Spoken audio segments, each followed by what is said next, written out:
Welcome to Professor's Corner. Zach and I are discussing applied ethics in public policy, and we're having a conversation, or continuing our conversation actually, on a pressing topic that deals with foreign policy and the revisiting the exclusivity of claims of Christianity. We're going to look particularly here at Islam and Occidentalism, which of course is the term for West. Let's go ahead and take a look at the biblical view and get right into this concept about exclusivism, the one true God, and synchronism. Because there are a lot of examples in the Old Testament and the New where this arises. I think if we want to deal with looking at the exclusivist claims and develop that from the biblical theme, and again, we don't want a proof text.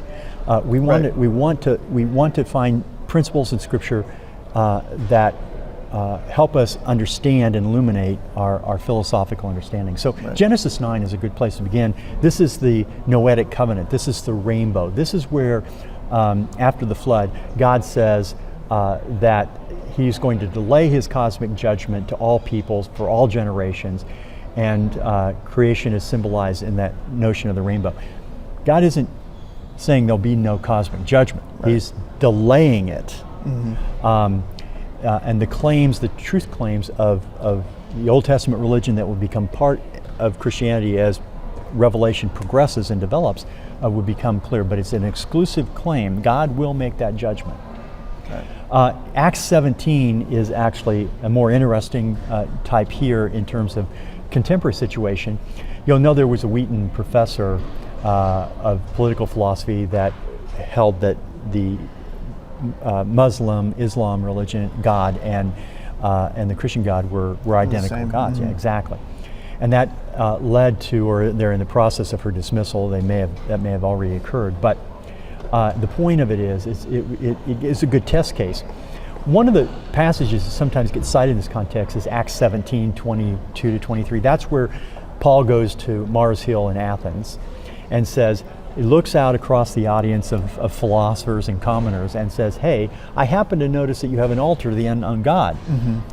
I want to proclaim to you Jesus Christ, make known to you the unknown God. Mm-hmm. And people will interpret that and say, oh, see, Paul is more syncretistic. He's not saying that he's not saying that the altar to the unknown God is bad. He's putting Jesus upon that list. Mm-hmm. Add him to this list. Mm-hmm. But that's not the context. No. This is a great case where he's recognizing that perhaps he's addressing their misunderstanding, essentially. Yeah. Misattribution. Pretext without context is really proof text. Right. Okay. So what he's really getting at, they're polytheists. Yeah. And they have any number of gods, and they happen to think, oh, you know what? We may have left one out that we don't know about, so we'll build an altar. Right. It's not that within their pantheon they've got. It's just that there could be. We're a cosmopolitan society. We don't know. There could be one out. We don't offend any god. So hey, we're going to. It's covering all their bases. We're covering all their bases. That's what's going on there. Paul is basically addressing the ignorance of the polytheistic Athenians. He's not embracing it. He's criticizing it. Right. And he's saying basically it's your ignorance that you've embraced this polytheism. I'm going to tell you about the one true God, mm-hmm. Jesus Christ. Mm-hmm. And then there's Matthew 13, 24, 30, which is this pluralistic environment, descriptively, de facto pluralistic environment of the wheat and the tares, right? And this idea that all around us are the tares that can starve out the wheat. And the idea here is that, in a way, agnosticism and moral relativism can be very easy because you just have to be agreeable at any time, mm-hmm. and never worry about the intellectual debate that mm-hmm. might have to follow. There's no real solid convictions about anything that you have to defend or act on. But eventually you find yourself in those situations, and then inevitably. And you have to. Yeah. So the tough-minded need to stay actively engaged in discerning, even amid the nuances. They have to live and keep an eye on the wheat and the tares within that de facto pluralism. So let's look at here in this. There is going to be a presentation by Alvin Plantinga on defense of exclusivism, mm-hmm. right? and he's going to talk about I'm going to pack his and some other arguments. Now, you'll remember our two-tier conception of secular morality, new liberalism, which is a very small basic morality, a very large realm of personal ideals or realm of the ethical that's true, but many truths, no truth. So, many respects, these arguments here are to protect that wider realm of autonomy, that sense of freedom, etc., that outer realm. So, let's take a look at three of these arguments. We may not look at them in detail, time may not permit that, but we'll try to work through what the arguments are, and then we'll look at sort of the rebuttal. The first is that equal rights imply equal plausibility. Right. That's to say, your opinion is of equal value to mine, even if even if they may conflict. That's right. And either could be right at any given. And because I've got a right to express it, right, within the constitutional arrangement, mine should be just as plausible, right? I guess the argument would go like, if everyone has an equal right to an opinion, then all opinions are equally plausible. Mm-hmm. Everyone has an equal right to his or her moral opinion. Therefore, all moral options are equally plausible. And ethical objectivism is false. That's the whole idea of the argument. And therefore, ethical objectivism is false, is how that would reason. Mm-hmm. The issue really, I think, is in the confusion in premise one, where yes, you have an equal right to your opinion. Doesn't mean your opinion is equally plausible to my opinion. Right. Or my opinion may not be equally plausible to your opinion. That takes further argument. And again, unless we're sort of indifferent to truth, mm-hmm. right, then we're going to engage in argument. And this is the part that sometimes is more of the problem of liberalism, and this is kind of a sidebar here for a moment, mm-hmm. but I could make it in any number of weeks in our discussion here. But the threat by the new liberalism, where there's many truths but no truth, but mm-hmm. you hang on to this, your personal ideal in this outer realm of the ethical because it's meaningful to you, regardless of whether it's true or not. Don't even ask that question. That makes you indifferent. So the real threat is not the denial of religious belief, but the indifference towards truth that make you indifferent towards belief. Because then our sort of ideals just at that point become sort of arbitrary. I mean, they're special to us, but we're not given any opportunity to perhaps establish or justify them. And let me ask you this. Others. Let me ask you this. I ask any of the students and their friends, if you were to just think something was meaningful, would you think it's true? Do you think it's meaningful because it is true, or do you just sort of think it's meaningful because you feel it's good about it?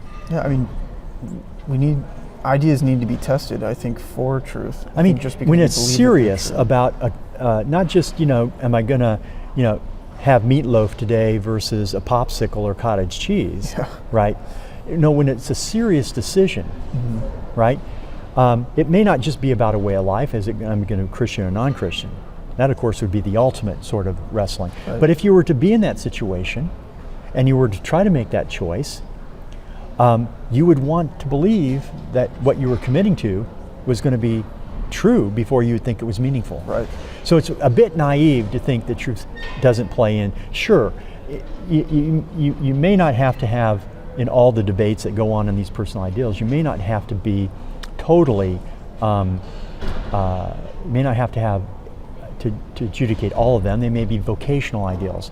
Do I go to Liberty? Do I go to another university? Am I going to be a doctor? Am I going to be an architect, an engineer, an automobile mechanic? Do I go to Yes. Right. I mean, what guides us in that is our ultimate principle of life. I'm kind of humanitarian. I'm interested in nursing as opposed mm-hmm. to engineering. Mm-hmm. I want to deal with people. Yes. And at that level, we keep moving the justification upward. But not everyone personal ideal out here, if they're vocational in nature, we might not care about truth. But the big questions, the ones that are profound, they are profound simply because we are looking at whether they're true or not. Right. So in this particular case, you can have equal right to your opinion, and certainly in a democracy, and that's where this, right? But that's what people think, and that's what makes the outer realm, the realm of personal ideals, That's what makes that expansive. That's the romantic. It's a way of negating objectivity and morals. Let's take a look at the second argument. Moral objectivity supports intolerance. Think about that. Isn't that what sometimes you hear if you're trying to assert a biblical principle? In that context, people go, well, that's so dogmatic. That's so arrogant. If you claim something to be true, that means you're excluding somebody else. Yeah, you're excluding. That's the whole point. Yeah. And if you don't believe there's any truth at all, right, then it would be arrogant, wouldn't it? And political correctness is not this idea of holding kind of a wrong principle. It's the belief in truth. So if I say all lives matter, and that's deemed to be politically incorrect, the reason is because I believe that principle, all lives matter, is true. Right. So apologizing political correctness is apologizing about truth, the commitment to truth. But moral objectivity supports intolerance. Well, let's think about that. Tolerance is valuable only if moral views of different people are equally plausible. If ethical objectivism is true, then the moral values of different people are not equally plausible. Therefore, if ethical objectivism is true, then tolerance is not valuable. But that's not. We could look at it in another case. We have objective knowledge. It's still fallible. We're not certain. We may be wrong. That should create within us a certain humility. Yeah, right? absolutely. That while we pursue truth, we are oftentimes may not totally fully understand it. And that includes our biblical interpretations. They're still interpretations. It doesn't mean that it doesn't matter. We're looking for the best underlying theme of the Bible that best explicates God's revelation. Right. And that's what we hold to be true until some other explanation comes along. After a couple thousand years of interpreting, it gets more difficult and challenging. So objectivity doesn't necessarily have to produce intolerance. And sure, you can be dogmatic, but I would say also new liberalism with its indifference towards truth, what happens in that case? You build a esprit de corps.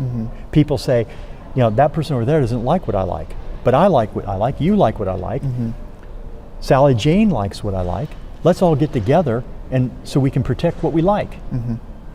Well, that can become as intolerant. And isn't that what we're seeing with free speech on many campuses? The whole idea of microaggression on campuses. Yeah. Okay. So the rebuttal here is that subjectivity degenerates into a free-for-all. Objectivity preserves our social integrity, a decent civil society, and order. The third, and I think it still can accommodate a certain level of tolerance in that, we recognize people have different views, but again, we need to come back to justifying them. Exactly. And we can present truth with humility. That's right. Now, we have the third argument, moral objectivity supports exclusive claims to truth. All these are related. All of these are attacks on objectivity because the belief that moral objectivity and the Christian interpretation is what the problem is. Right. So if there are objective moral standards, then it makes exclusive claims to truth acceptable. Exclusivism is acceptable because it is morally arrogant exclusivism is unacceptable because it is morally arrogant attitude of moral superiority. Therefore, there is no objective moral standards. The rebuttal to that is that morality is not a self-creation, that we can be just as arrogant about our self-creations as somebody might be in their adherence to an objective moral law. That's almost kind of throwing the baby out with the bathwater. Yeah. You have an idea that may be true, and there's no reason we should exclude it simply because there's the potential for arrogance. Yeah. I hardly think that's a condition to throw an idea out. Yeah. Just because it might offend you or Exclusivism, in that sense, can apply to anyone whose tightly held commitments, that is, a closed-minded, lacks sufficient reason. So, our situation as Christians is not to be so open-minded our brains fall out. To cite a popular apologist on college campuses, but rather to be thoughtful, recognizing the fallibility of our knowledge. I think that does it.